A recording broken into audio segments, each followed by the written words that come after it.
चलिए आज अपनी एक नंबर सीरीज के अंतर्गत अगला वीडियो देखते हैं। आज का जो वीडियो है वह वैदिक काल की संहिता से संबंधित है। तो देखो, वैदिक पीरियड जब आप पढ़ते हैं तो उसमें बहुत सारे फैक्ट्स होते हैं जो महत्वपूर्ण रहते हैं, लेकिन इस सीरीज में हम देखेंगे जो लिटरेचर से रिलेटेड, जो हमारे एग्जाम में क्वेश्चंस लगातार आते रहते हैं, रिपीट होते रहते हैं, वह टॉपिक को यहाँ पर समझने की कोशिश करेंगे और चीजें याद करने की साथ के साथ प्रयास किया जाएगा। ठीक है, तो सबसे पहले देखो क्या है, सबसे पहले बहुत बेसिक सी अंडरस्टैंडिंग होनी चाहिए कि वेद कितने हैं। हमारे 4 वेद हैं हमारे पास, ऋग्वेद, यजुर्वेद, सामवेद और अथर्ववेद।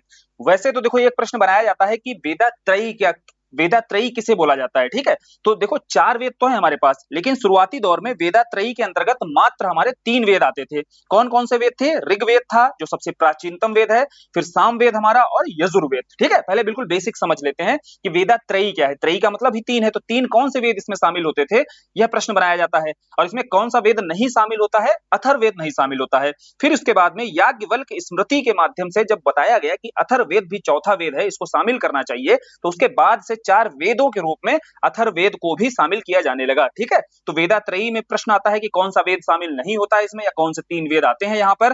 दूसरा एक प्रश्न आता है आपका बोगज कोई अभिलेख से। अक्सर देखा होगा प्रीवियस ईयर में यह प्रश्न रिपीट होता रहता है, या तो मैच दी फॉलोइंग में या प्रत्यक्ष रूप से पूछा जाता है। और यह प्रश्न संबंधित किससे है कि देखो, आर्यों की उत्पत्ति को लेकर के एक निष्कर्ष निकाला जाता है कि आर्य संभवतः ईरान के क्षेत्र से आए होंगे, और इसके प्रमाण के तौर पर यह बताया जाता है कि जो ईरान का, जो मध्य एशिया के क्षेत्र का बोगज कोई अभिलेख है, यहां पर वैदिक काल के 4 देवता हैं, इंद्र, मित्र, वरुण और नाशत्य।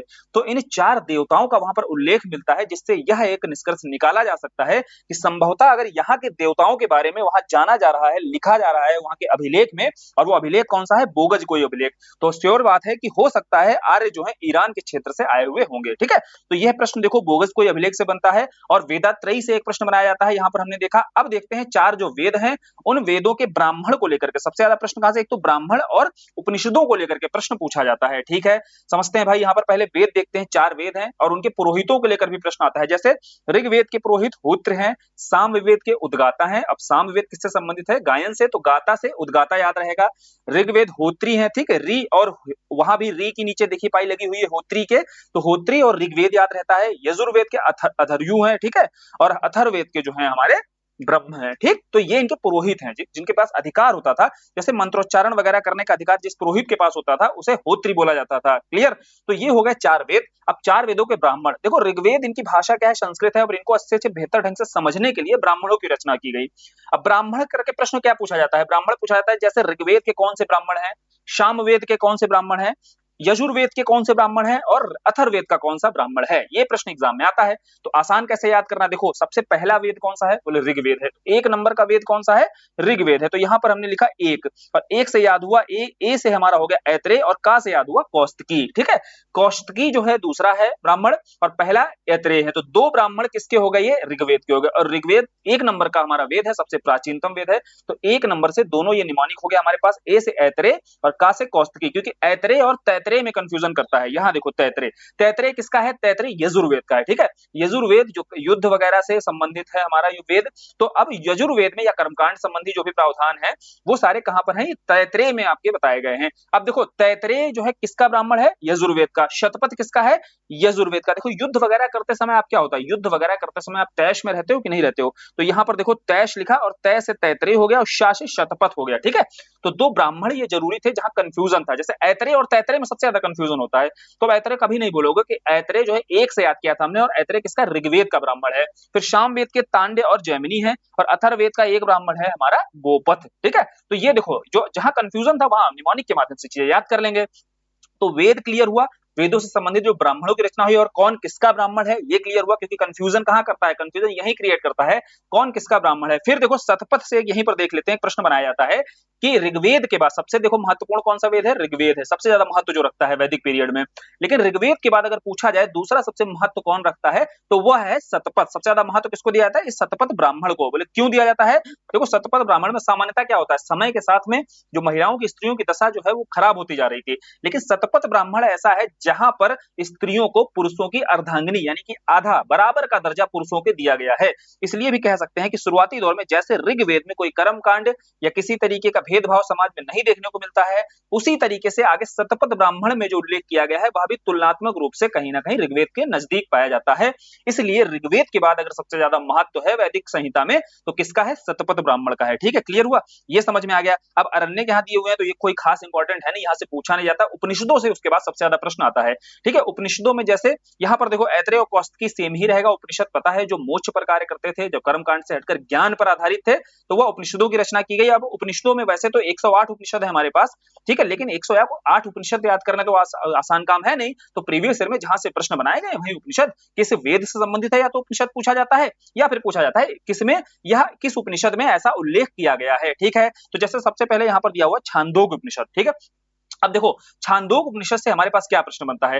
छांदोग्य उपनिषद से एक सीधा प्रश्न देखो बनाया जाता है कि जो आश्रम है, चारों आश्रम, एक तो जाबालो उपनिषद पढ़ा होगा यहाँ पर, एक छांदोग्य उपनिषद, यहाँ पर भी देखो चारों आश्रमों के बारे में उल्लेख कहां पर मिलता है? इसी छांदोग्य उपनिषद में मिलता है। ठीक है, आश्रम कौन से है हमारे पास? ब्रह्मचर्य है, गृहस्थ है, वानप्रस्थ है और संन्यास है। इन चारों आश्रमों का उल्लेख कहां पर मिल रहा है? छांदोग्य में मिल रहा है। और सबसे प्राचीनतम हमारा ये उपनिषद है। और छांदोग्य किस वेद का है?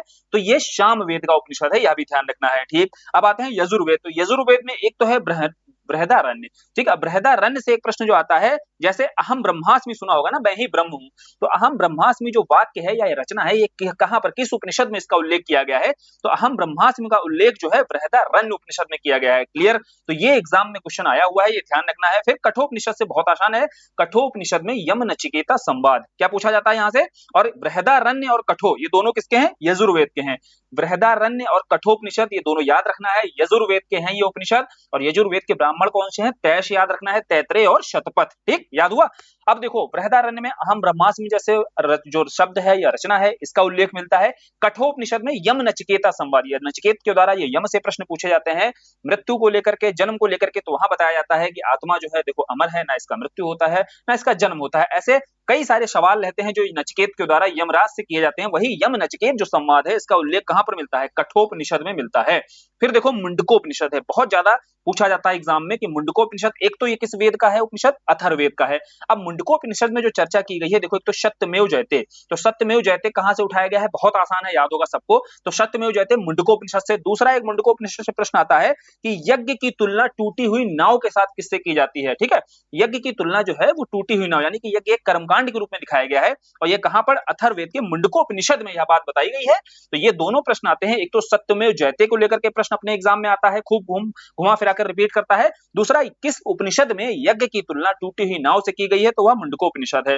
इसका एक उपनिषद और है मांडूक उपनिषद। तो मांडूक उपनिषद में बेसिकली ये सबसे छोटा उपनिषद है, बस ये ध्यान रखना है। इसके अलावा और ज्यादा प्रश्न यहां से नहीं आते हैं। ठीक है, तो ये हो गया वैदिक लिटरेचर को लेकर के जो प्रश्न हमारे एग्जाम में आए हुए हैं, चाहे वेद से हो, चाहे ब्राह्मण से हो, चाहे उपनिषदों से हो, सारे प्रश्न हमने यहाँ पर कवर कर लिए हैं।